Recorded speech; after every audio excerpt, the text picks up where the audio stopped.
Good evening. जैसा कि हम पिछला क्लास में आप लोगों को परमाणु द्रव्यमान इकाई, नाभिकीय घनत्व, नाभिकीय विस्तार के बारे में बात कर रहे थे। परमाणु द्रव्यमान इकाई के बारे में, नाभिकीय घनत्व के बारे में, नाभिकीय आकार के बारे में बात कर रहे थे। और आज हम लोग जो है पढ़ेंगे समस्थानिक, समभारिक, सम न्यूट्रॉनिक, द्रव्यमान क्षति, बंधन ऊर्जा और नाभिकीय बल के बारे में। हम लोग स्टार्ट करेंगे हम लोग समस्थानिक के बारे में। जैसे पहला हमारा टर्म है समस्थानिक।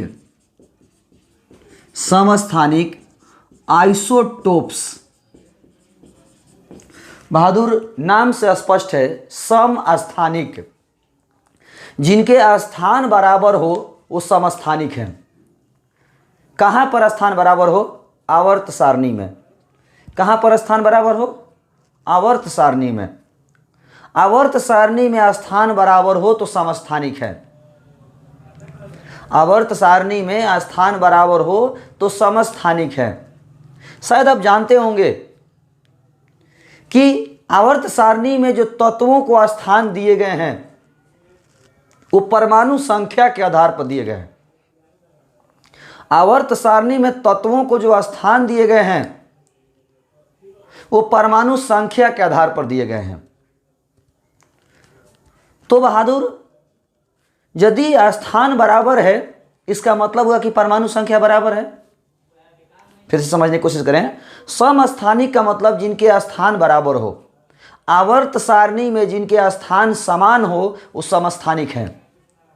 आवर्त सारणी में जो स्थान दिए गए हैं वो परमाणु संख्या के आधार पर दिए गए हैं। आवर्त सारणी में जो स्थान दिए गए हैं वो परमाणु संख्या के आधार पर दिए गए हैं। और यदि आवर्त सारणी में स्थान बराबर है यानी परमाणु संख्या बराबर है।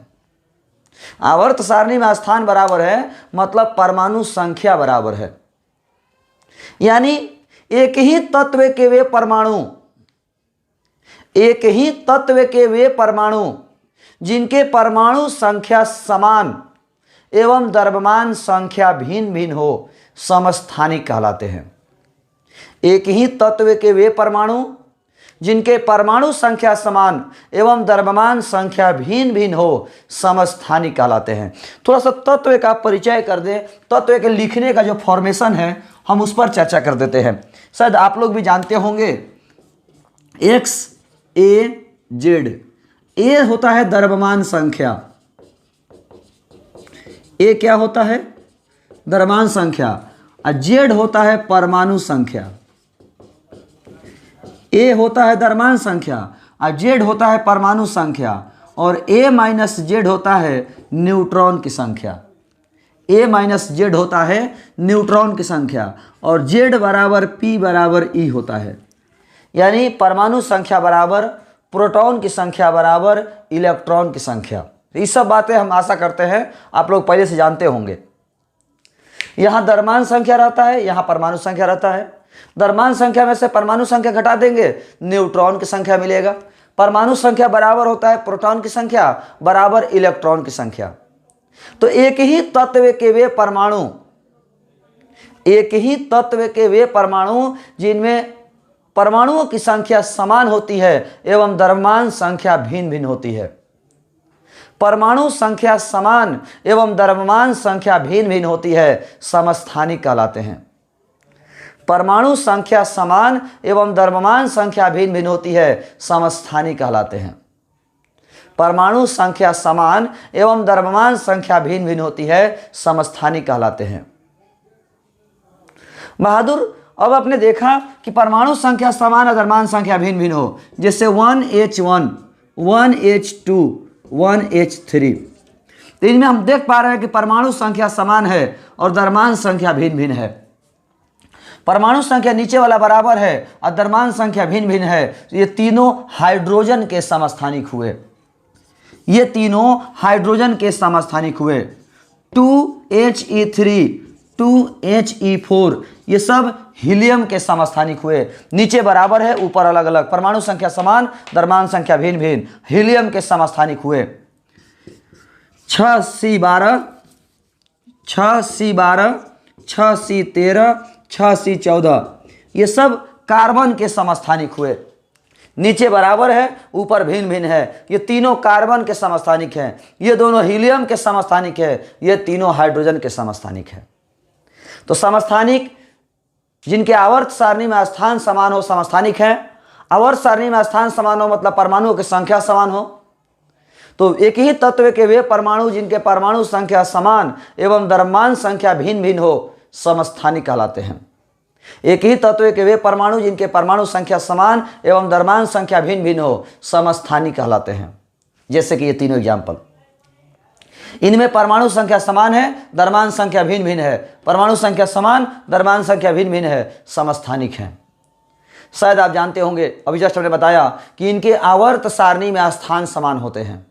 एक ही तत्व के सभी समस्थानिकों के, एक ही तत्व के सभी समस्थानिकों के आवर्त सारणी में स्थान समान होते हैं। एक ही तत्व के सभी समस्थानिकों के आवर्त सारणी में स्थान समान होते हैं। क्यों? क्योंकि परमाणु संख्या समान होता है और स्थान दिया गया है परमाणु संख्या के आधार पर। तो जब परमाणु संख्या बराबर है तो स्थान भी बराबर होंगे। चूंकि Z बराबर P बराबर E होता है, परमाणु संख्या बराबर प्रोटॉन की संख्या बराबर इलेक्ट्रॉन की संख्या, तो इनकी परमाणु संख्या समान है, तो इसका मतलब है कि इनमें प्रोटॉनों की संख्या समान होगी, इनमें इलेक्ट्रॉनों की संख्या समान होगी। यानी एक ही तत्व के सभी समस्थानिकों में प्रोटॉन की संख्या समान होती है, इलेक्ट्रॉन की संख्या समान होती है और इलेक्ट्रॉन की संख्या पर रासायनिक गुण दिए जाते हैं। इलेक्ट्रॉन की संख्या पर रासायनिक गुण दिए जाते हैं और यदि इलेक्ट्रॉन की संख्या समान है तो रासायनिक गुण भी समान होंगे।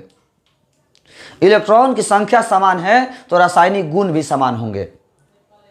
तो अभी तक समस्थानिक में हमने क्या बताया?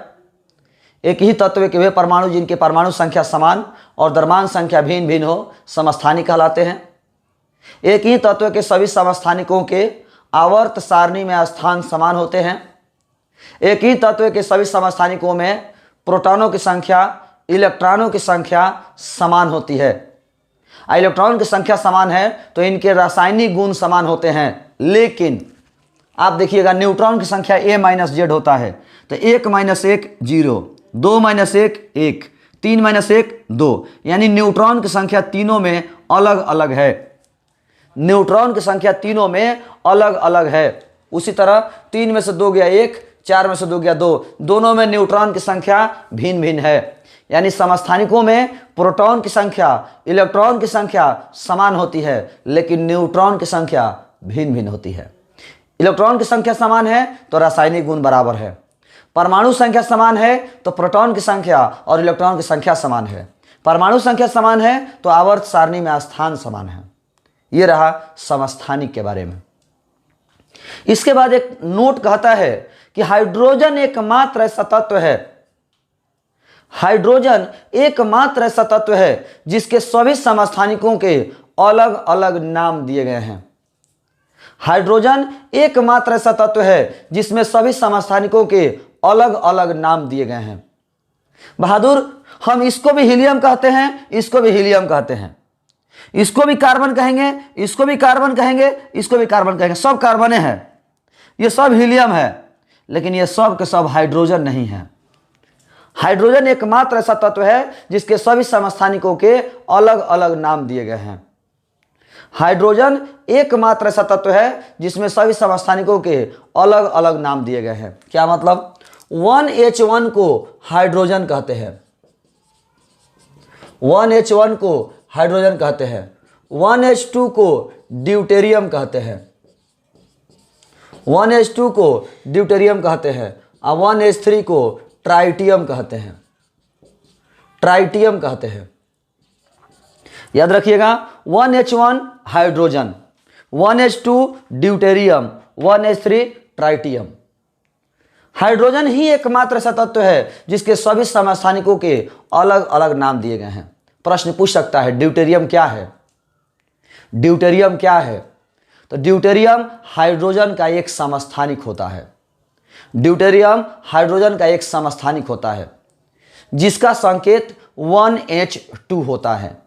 अर्थात ड्यूटेरियम में प्रोटॉन की संख्या 1, न्यूट्रॉन की संख्या 1, इलेक्ट्रॉन की संख्या 1 होती है। ड्यूटेरियम की परमाणु संख्या 1 और द्रव्यमान संख्या 2 होती है। ड्यूटेरियम से भारी जल का निर्माण होता है। ड्यूटेरियम क्या है? ड्यूटेरियम हाइड्रोजन का एकमात्र समस्थानिक है। इसकी परमाणु संख्या 1 और द्रव्यमान संख्या 2 होती है। इसमें इलेक्ट्रॉन, प्रोटॉन और न्यूट्रॉन की संख्या 1 1 1 होती है। ड्यूटेरियम से भारी जल का निर्माण होता है।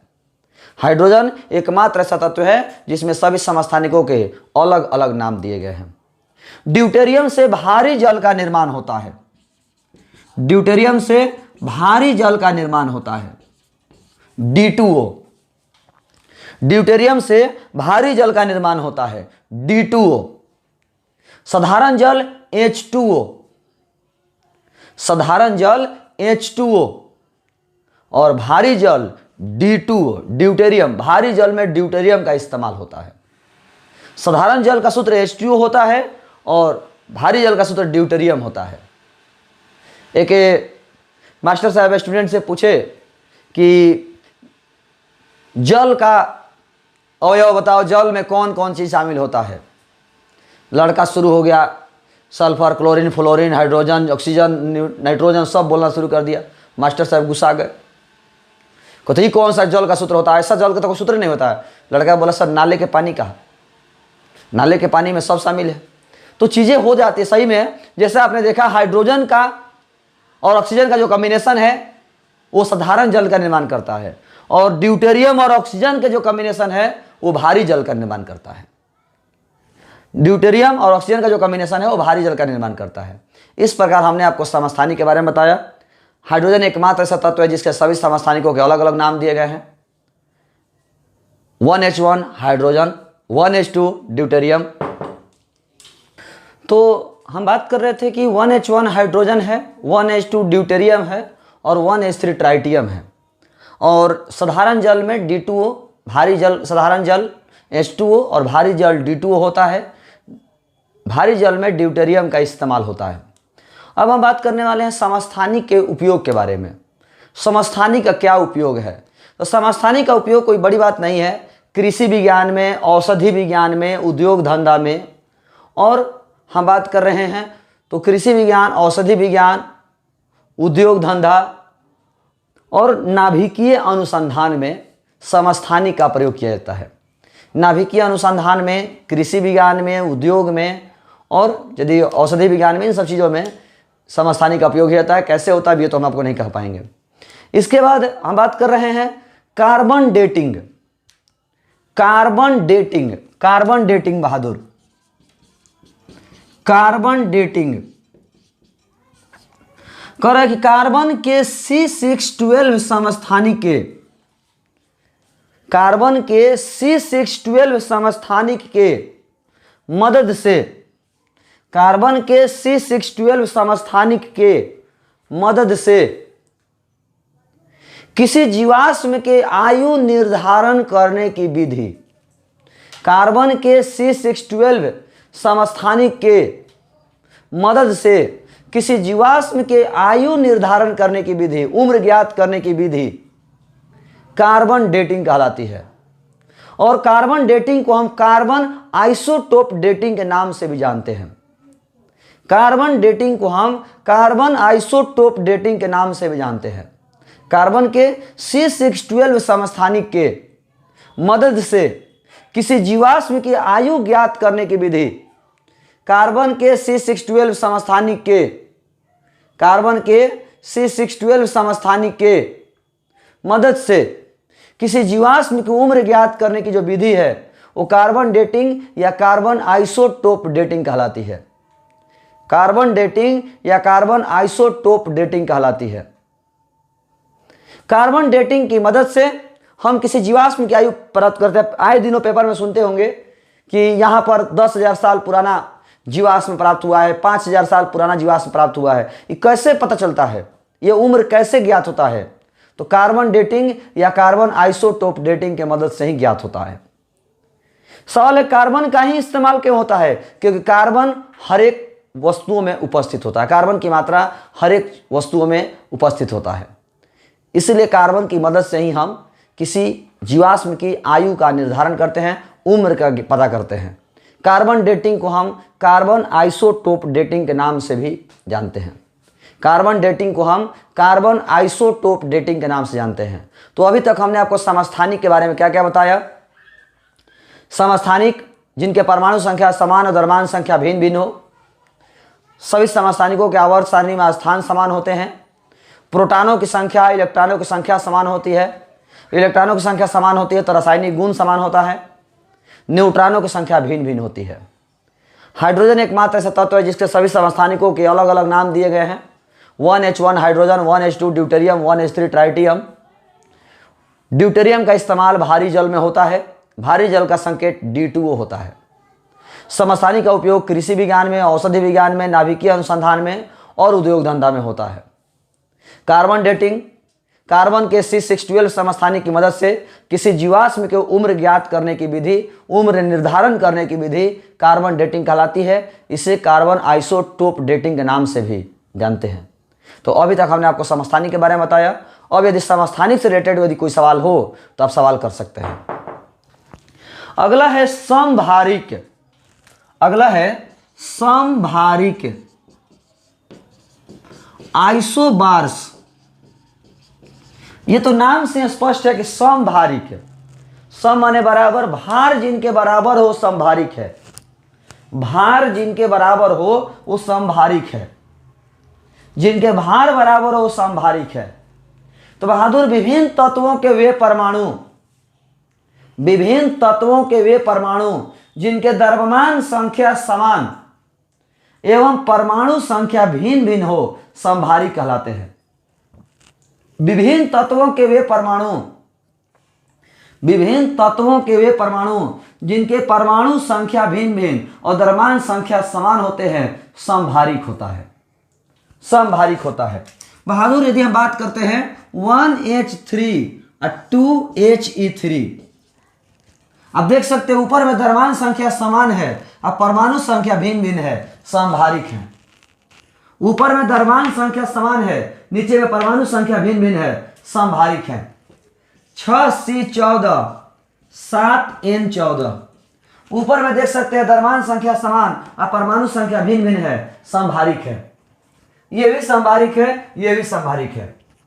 अब हम चाहेंगे कि आप लोग खुद इसमें पॉइंट ढूंढें। इस एग्जाम्पल से केवल आप पॉइंट ढूंढें कि इसमें इलेक्ट्रॉन की संख्या कितनी होगी, प्रोटॉन की संख्या कितनी होगी, न्यूट्रॉन की संख्या कितनी होगी, आवर्त सारणी में स्थान क्या होगा, रासायनिक गुण क्या होगा, सब बताइए एग्जाम्पल की मदद से। तब हम एग्जाम्पल से जवाब देते हैं। ध्यान दीजिएगा, सबसे पहले समझने की कोशिश करते हैं कि इनके परमाणु संख्या भिन्न भिन्न है। जब परमाणु संख्या भिन्न भिन्न है तो स्वाभाविक सी बात है Z बराबर P बराबर ही होता है। जब परमाणु संख्या भिन्न भिन्न है तो प्रोटॉनों की संख्या भिन्न भिन्न होगा। जब परमाणु संख्या भिन्न भिन्न है तो प्रोटॉनों की संख्या भिन्न भिन्न होगा। अब प्रोटॉनों की संख्या भिन्न भिन्न है तो इलेक्ट्रॉनों की संख्या भिन्न भिन्न होगा। जब परमाणु संख्या भिन्न भिन्न है तो प्रोटॉनों की संख्या भिन्न भिन्न होगा। अब प्रोटॉनों की संख्या भिन्न भिन्न है तो इलेक्ट्रॉनों की संख्या भिन्न भिन्न होगा। इलेक्ट्रॉनों की संख्या पर तो रासायनिक गुण दिए जाते हैं, तो इलेक्ट्रॉनों की संख्या जब भिन्न भिन्न है तो इनके रासायनिक गुण भिन्न भिन्न होंगे। परमाणु संख्या अलग अलग है तो प्रोटॉनों की संख्या अलग अलग होगा। प्रोटॉनों की संख्या अलग अलग है तो इलेक्ट्रॉनों की संख्या अलग अलग होगा। इलेक्ट्रॉनों की संख्या अलग अलग है तो रासायनिक गुण अलग अलग होगा। प्रोटॉनों की संख्या अलग अलग है, Z अलग अलग है तो प्रोटॉनों की संख्या अलग अलग है। प्रोटॉनों की संख्या अलग अलग है, इलेक्ट्रॉनों की संख्या अलग अलग होगा। इलेक्ट्रॉनों की संख्या अलग अलग है, रासायनिक गुण अलग अलग होगा। अब परमाणु संख्या के आधार पर आवर्त सारणी में स्थान दिए जाते हैं। परमाणु संख्या के आधार पर आवर्त सारणी में स्थान दिए जाते हैं और यहाँ पर परमाणु संख्या अलग अलग है तो स्वाभाविक सी बात है आवर्त सारणी में इनके स्थान भी अलग अलग होंगे। जब परमाणु संख्या अलग अलग है तो आवर्त सारणी में इनके स्थान भी अलग अलग होंगे। हम आशा करते हैं आपको पॉइंट समझ में आ रहा होगा। रटना नहीं है बहादुर, एग्जाम्पल देखकर आप बता सकते हो। जब परमाणु संख्या अलग अलग है तो आवर्त सारणी में स्थान अलग अलग होंगे। परमाणु संख्या अलग अलग है तो प्रोटॉनों की संख्या अलग अलग होगा, प्रोटॉनों की संख्या अलग अलग है, इलेक्ट्रॉनों की संख्या अलग अलग होगा। इलेक्ट्रॉनों की संख्या के आधार पर रासायनिक गुण दिए जाते हैं तो रासायनिक गुण अलग अलग होगा। इलेक्ट्रॉनों की संख्या के आधार पर रासायनिक गुण दिए जाते हैं तो रासायनिक गुण अलग अलग होगा। अब हम बात करते हैं न्यूट्रॉन की संख्या। अभी जस्ट बता रहे थे कि न्यूट्रॉन की संख्या n बराबर a माइनस जेड होता है। तो 3 में से 1 गया 2 और 3 में से 2 गया 1, यानी इनमें न्यूट्रॉनों की संख्या भी अलग अलग होता है। इनमें न्यूट्रॉनों की संख्या भी अलग अलग होता है। इनमें न्यूट्रॉनों की संख्या भी अलग अलग होता है। यानी समभारिक में परमाणु संख्या भिन्न भिन्न, द्रव्यमान संख्या समान होता है। परमाणु संख्या भिन्न भिन्न है तो आवर्त सारणी में स्थान भिन्न भिन्न होंगे। परमाणु संख्या भिन्न भिन्न है तो प्रोटॉनों की संख्या भिन्न भिन्न होगा। परमाणु संख्या भिन्न भिन्न है तो इलेक्ट्रॉनों की संख्या भिन्न भिन्न होगा। इलेक्ट्रॉनों की संख्या भिन्न भिन्न है, रासायनिक गुण भिन्न भिन्न होगा। और इनमें न्यूट्रॉनों की संख्या भी भिन्न भिन्न होता है, न्यूट्रॉनों की संख्या अलग अलग होता है। यह रहा समभारिक के बारे में। अगला हम बात करते हैं समन्यूट्रॉनिक के बारे में। समन्यूट्रॉनिक के बारे में।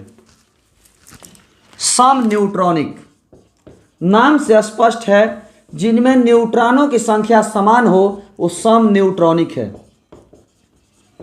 जिनमें न्यूट्रॉनों की संख्या समान हो वो समन्यूट्रॉनिक है। विभिन्न तत्वों के वे परमाणु जिनमें न्यूट्रॉनों की संख्या समान होती है समन्यूट्रॉनिक कहलाते हैं। विभिन्न तत्वों के वे परमाणु जिनमें न्यूट्रॉनों की संख्या भिन्न भिन्न होती है समन्यूट्रॉनिक कहलाते हैं। विभिन्न तत्वों के वे परमाणु जिनमें न्यूट्रॉनों की संख्या समान होती है समन्यूट्रॉनिक कहलाते हैं। और अभी जस्ट हम पढ़ा रहे थे कि न्यूट्रॉनों की संख्या a माइनस जेड होता है। a माइनस जेड तो 1h3 और 2he4। देखिए 3 में से 1 गया 2 और 4 में से 2 गया 2, बराबर है न्यूट्रॉन की संख्या। 3 में से 1 गया 2, 4 में से 2 गया 2, न्यूट्रॉन की संख्या बराबर है, तो समन्यूट्रॉनिक है। 1h2 2he3, 2 में से 1 गया 1, 3 में से 2 गया 1, न्यूट्रॉन की संख्या समान है। 6c14 O816, 14 में से 6 गया 8, 16 में से 8 गया 8, 14 में से 6 गया 8, 16 में से 8 गया 8, समन्यूट्रॉनिक। जिनमें न्यूट्रॉनों की संख्या समान हो समन्यूट्रॉनिक है। जिनमें न्यूट्रॉनों की संख्या समान हो वो समन्यूट्रॉनिक है। अब हम बात करने वाले थोड़ा समझने की कोशिश करिएगा कि अब यहां से पॉइंट कैसे निकालेंगे। आपने एग्जाम्पल देखा बहादुर, हम देख पा रहे हैं कि इन दोनों एग्जाम्पल में परमाणु संख्या भिन्न भिन्न है। इन दोनों एग्जाम्पल में परमाणु संख्या भिन्न भिन्न है। और जब परमाणु संख्या भिन्न भिन्न होगा, तो प्रोटॉनों की संख्या भिन्न भिन्न होगा। और जब प्रोटॉनों की संख्या भिन्न भिन्न होगा तो इलेक्ट्रॉनों की संख्या भिन्न भिन्न होगा। इलेक्ट्रॉनों की संख्या भिन्न भिन्न होगा तो रासायनिक गुण भिन्न भिन्न होगा। हम देख पा रहे हैं कि इनमें परमाणु संख्या भिन्न भिन्न है। परमाणु संख्या भिन्न भिन्न है तो प्रोटॉनों की संख्या भिन्न भिन्न है। प्रोटॉनों की संख्या भिन्न भिन्न है तो इलेक्ट्रॉनों की संख्या भिन्न भिन्न है। इलेक्ट्रॉनों की संख्या भिन्न भिन्न है तो रासायनिक गुण भिन्न भिन्न है। रासायनिक गुण भिन्न भिन्न है। बहादुर, परमाणु संख्या भिन्न भिन्न है तो आवर्त सारणी में स्थान भिन्न भिन्न होंगे। परमाणु संख्या भिन्न भिन्न है तो आवर्त सारणी में स्थान भिन्न भिन्न होंगे। यह हमारे समन्यूट्रॉनिक के बारे में हुआ। समन्यूट्रॉनिक में न्यूट्रॉनों की संख्या समान होती है, लेकिन प्रोटॉनों की संख्या, इलेक्ट्रॉनों की संख्या भिन्न भिन्न समन्यूट्रॉनिक में न्यूट्रॉनों की संख्या समान होती है, तो इसमें प्रोटॉनों की संख्या, परमाणु संख्या, इलेक्ट्रॉनों की संख्या सब भिन्न भिन्न होती है। इलेक्ट्रॉनों की संख्या भिन्न भिन्न होती है तो रासायनिक गुण भिन्न भिन्न होता है। चूंकि परमाणु संख्या भिन्न भिन्न है तो आवर्त सारणी में इनके स्थान भी भिन्न भिन्न होंगे, अलग अलग होंगे। इस तरह से हमने आपको समस्थानिक, समभारिक और समन्यूट्रॉनिक के बारे में बताया। समस्थानिक, समभारिक और समन्यूट्रॉनिक के बारे में बताया। यदि आप एग्जाम्पल को ध्यान में रखेंगे, केवल एग्जाम्पल को ध्यान में रखेंगे तो आपको ऑब्जेक्टिव रटना नहीं पड़ेगा। केवल एग्जाम्पल देख करके आप आसानी से बोल सकते हैं सभी के बारे में। देख नहीं पा रहे हैं हम, इसका 6 है, इसका 8 है, परमाणु संख्या भिन्न भिन्न है, परमाणु संख्या भिन्न भिन्न है, प्रोटॉनों की संख्या भिन्न भिन्न होगा। प्रोटॉनों की संख्या भिन्न भिन्न है, इलेक्ट्रॉनों की संख्या भिन्न भिन्न होगा। इलेक्ट्रॉनों की संख्या भिन्न भिन्न है, रासायनिक गुण भिन्न भिन्न होगा। चूंकि परमाणु संख्या भिन्न भिन्न है तो आवर्त सारणी में इनके स्थान भी भिन्न भिन्न होंगे। ये रहे आपके सम न्यूट्रॉनिक के बारे में। अभी तक आपको समस्थानिक, समभारिक और सम न्यूट्रॉनिक में कोई भी प्रॉब्लम हो तो आप बेझिझक सवाल कर सकते हैं। लेकिन आप समस्थानिक, समभारिक और सम न्यूट्रॉनिक के बारे में जान रहे थे। अब हम आपको बताने वाले हैं द्रव्यमान क्षति के बारे में। द्रव्यमान क्षति, मास डिफेक्ट। द्रव्यमान क्षति, मास डिफेक्ट। बहादुर, द्रव्यमान क्षति के बाद हम जानेंगे बंधन ऊर्जा। बंधन ऊर्जा के बाद जानेंगे प्रति न्यूक्लियन बंधन ऊर्जा। प्रति न्यूक्लियन बंधन ऊर्जा। उसके बाद हम लोग जानेंगे नाभिकीय बल। ये चारों इसलिए लिख दिए क्योंकि ये चारों एक साथ ही आप जान सकते हैं। चारों को हम आज केवल समझा दे रहे हैं, बता दे रहे हैं। अगले क्लास में कॉपी के हिसाब से हम चर्चा करेंगे। चारों को हम लोग समझते हैं, द्रव्यमान क्षति, बंधन ऊर्जा, प्रति न्यूक्लियन बंधन ऊर्जा और नाभिकीय बल। द्रव्यमान क्षति के नाम से स्पष्ट हो चुका है कि द्रव्यमान का क्षति। द्रव्यमान क्षति का मतलब द्रव्यमान का क्षति, द्रव्यमान का नुकसान। बहादुर, जैसे बात करें हम, मान लीजिए हम अपने घर में कोई पकवान बना रहे हैं। हम अपने घर में कोई पकवान बना रहे हैं और पकवान बनाने में हमने 2 केजी मैदा का इस्तेमाल किया, 1 केजी चीनी का, 1 केजी तेल का और आधा लीटर पानी का। फिर से एक बार, 2 केजी मैदा, 1 केजी चीनी, 1 केजी तेल और आधा लीटर पानी, आधा केजी पानी। टोटल हमने 4.5 केजी मटेरियल इस्तेमाल किया।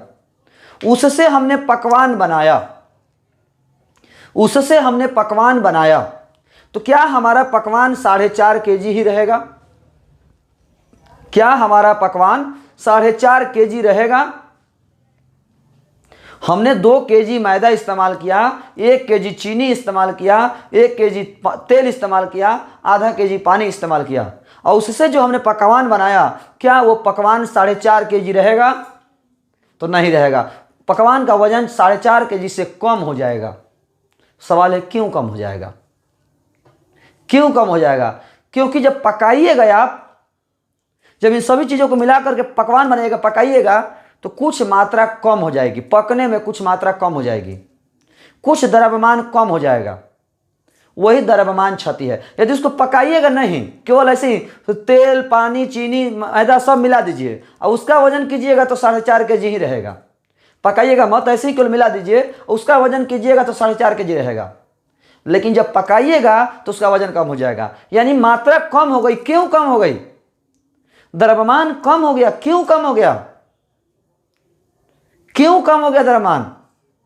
इसलिए क्योंकि उसमें हमने पकाया तो कुछ जल गया, कुछ वाष्प में बन गया, कुछ जल गया। बहादुर, पकाने में कुछ कम हो गया। ठीक उसी तरह जब आप गेहूं पिसाने जाइएगा दुकान पर, मिल में 10 केजी गेहूं पिसाने ले जाइएगा और जब दुकानदार आपको गेहूं मिल वाला पीस के देगा तो आपको 8 केजी ही दिया। 2 केजी आटा कहाँ गया? तो 2 केजी आटा दुकानदार पिसाई ले लिया। मात्रा आपकी 2 केजी कम हो गई।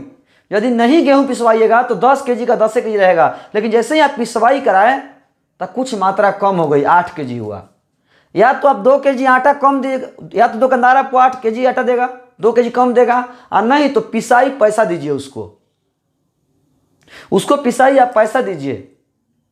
यदि गेहूं से आटा में कन्वर्ट नहीं करवाते तो आपसे वो पैसा नहीं लेता या आटा नहीं निकालता। यानी गेहूं को पीसने में आपका कुछ खर्च हो गया, गेहूं को आटा में बदलने में कुछ खर्च हो गया।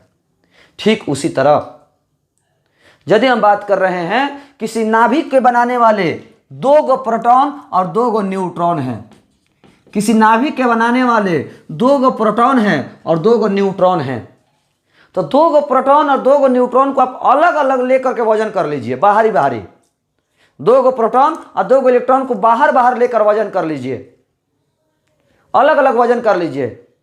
इसका वजन मान लीजिए, मानने में कहता है 4 kg आया। 2 गो प्रोटॉन और 2 गो न्यूट्रॉन को अलग अलग हमने वजन किया तो कितना आया? 4 kg। लेकिन यही दोनों प्रोटॉन और दोनों न्यूट्रॉन को मिलाकर के जो नाभिक बना है, जिसमें दोनों प्रोटॉन और दोनों न्यूट्रॉन है, इस नाभिक का वजन कीजिएगा ना तो 3 kg आएगा। जब 2 प्रोटॉन और 2 न्यूट्रॉन को अलग अलग हमने वजन, अब एग्जाम्पल देते नहीं 4 kg, इन्हें के 4 kg मत कहिए लोग, 4 kg सर जी बदल रहा है, एग्जाम्पल दे रहे हैं। 2 गो प्रोटॉन और 2 गो न्यूट्रॉन को हमने अलग अलग वजन किया तो 4 kg हुआ। लेकिन जब इन दोनों प्रोटॉन और दोनों न्यूट्रॉन को मिलाकर के जो नाभिक बना है, उस नाभिक का वजन किया, रेडीमेड नाभिक का वजन किया, रेडीमेड नाभिक का वजन किया तो 3 kg हुआ। 1 kg द्रव्यमान कम हो गया। अलग अलग था तो 4 kg, अब मिला दिए तो 3 kg। 1 kg द्रव्यमान कम हो गया, 1 kg द्रव्यमान हमारा घट गया। इसी को द्रव्यमान क्षति कहते हैं। यही हमारा द्रव्यमान क्षति है। सवाल है सर क्यों कम हो गया? सोचने वाली बात है ना, आखिर क्यों कम हो गया? वहां तो आपने सर बताया कि पकाने में कुछ खर्च हो गया, वहां आपने बताया कि पिसाई में कुछ खर्च हो गया, यहां सर क्यों कम हो गया? जब अलग अलग था तो 4 kg था, जब मिला दिए तो 3 kg, ऐसा 1 kg कहां गया? 1 kg क्यों खर्च हो गया? तब आपको सोचने वाली बात है बहादुर कि नाभिक में आपने 2 गो 4 गो प्रोटॉन रखा है। नाभिक में आपने 2-4 गो प्रोटॉन रखा है। क्या 2-4 प्रोटॉन एक साथ रह सकते हैं? क्या प्रोटॉन सब एक साथ रह सकते हैं? नहीं बहादुर, सभी प्रोटॉन एक साथ नहीं रह सकते, क्योंकि सजातीय में विकर्षण होता है। सभी प्रोटॉन एक साथ नहीं रह सकते क्योंकि सजातीय में विकर्षण होता है। और आपने सभी प्रोटॉन को एक साथ रखा है तो वो अपने मन से रहेगा? कभी नहीं रहेगा। आपको एक गार्ड रखना पड़ेगा जबरदस्ती, जो उसको मार मार कर रखे, क्योंकि एक साथ प्रोटॉन रह ही नहीं सकता, क्योंकि सजातीय में विकर्षण होता है, वो एक साथ नहीं रह सकता। आपको यदि रखना है तो एक गार्ड रखिए जो जबरदस्ती उसको पकड़ कर रखेगा। सभी प्रोटॉन एक साथ रह ही नहीं सकते, और यदि आपको रखना है तो आपको मेहनत करना पड़ेगा, कोई गार्ड रखना पड़ेगा। और गार्ड रखेगा तो गार्ड फ्री में रहेगा? नहीं रहेगा, उसको कुछ खर्चा चाहिए। तो वही खर्चवा जर्ती में काट लेलक। जो दुकानदार गेहूं पिसा ना, तो पिसाई फ्री में थोड़े करेगा, उसको कुछ खर्चा चाहिए, तो उसी में से आटावा निकाल लिया। तो वही भी गार्डवा जो गार्ड प्रोटॉन के एक साथ रखा था, वो गार्ड क्या किया? तो अपना मेहनत नामा जो महीना का वेतन है वो उसी द्रव्यमान में से काट लिया। वो गार्ड में एक kg जो खर्च हो गया, वो गार्ड रखने के लिए खर्चा काट लिया, रखाई खर्चा। एक साथ प्रोटॉन को रखने के लिए जो खर्चा लगा ना, वो कम हो गया। हम आशा करते हैं आपको समझ में आ रहा होगा कि प्रोटॉन और न्यूट्रॉन जब अलग अलग है तो कोई बात नहीं, लेकिन जैसे उसको एक जगह जुटाइएगा तो सभी प्रोटॉन एक साथ रह ही नहीं सकते, और यदि रखिएगा तो आपको कुछ खर्चा करना पड़ेगा। तो वही कुछ खर्च हो गया, वही द्रव्यमान कम हो गया, जिसको हम द्रव्यमान क्षति कहते हैं। और ये जो द्रव्यमान कम हुआ, गया कहाँ? ये द्रव्यमान कहाँ गया? तो प्रोटॉनों को बांध कर रखने में खर्चा हो गया। प्रोटॉन अपने साथ रह नहीं सकते, तो उनको बांध के रखने में खर्च हो गया है। तो प्रोटॉनों को एक साथ बांध के रखने में खर्च हो गया है, यानी बंधन ऊर्जा वही है। प्रोटॉनों को एक साथ बांध कर रखने के लिए जो आवश्यक ऊर्जा है, वही बंधन ऊर्जा है, जो कि द्रव्यमान क्षति के रूप में खर्च हो गया। और ये बंधन ऊर्जा लिया कौन? नाभिकीय बल, वही गार्ड। यही वो बल है जो सभी प्रोटॉनों को एक साथ बांधे रखे हुए है। नहीं तो यदि ये बल नहीं होता तो सभी प्रोटॉन और न्यूट्रॉन एक साथ रह ही नहीं सकते। यदि ये बल न होता तो सभी प्रोटॉन और सभी न्यूट्रॉन एक साथ नहीं रह सकते। तो यही वो बल है जो बंधन ऊर्जा ले करके सभी प्रोटॉनों को एक साथ रखता है। और बंधन ऊर्जा की सप्लाई हम बाहर से नहीं करते हैं, अपने में से ही द्रव्यमान कटवा के कर देते हैं। अपने में से ही द्रव्यमान कटवा करके हम कर देते हैं। सभी प्रोटॉन न्यूट्रॉन एक साथ नहीं रह सकते, तो रखने के लिए कुछ खर्चा चाहिए। जो खर्चा कम हुआ वो द्रव्यमान क्षति हुआ। ये खर्चा बंधन ऊर्जा के रूप में जाएगा। और ये बंधन ऊर्जा लेगा कौन? नाभिकीय बल। नाभिकीय बल ये बंधन ऊर्जा को लेगा, और बंधन ऊर्जा को ले करके सभी प्रोटॉन को अपने साथ रखेगा। हम आशा करते हैं आपको कुछ समझ में आ गया होगा। अगले क्लास में हम आप लोगों को पूरा विस्तार से इन चारों के बारे में, द्रव्यमान क्षति, बंधन ऊर्जा, प्रतिनिकुलन बंधन ऊर्जा और नाभिकीय बल के बारे में बात करेंगे। यदि कुछ सवाल हो तो आप सवाल कर सकते हैं। आज के इस क्लास में इतना ही। धन्यवाद।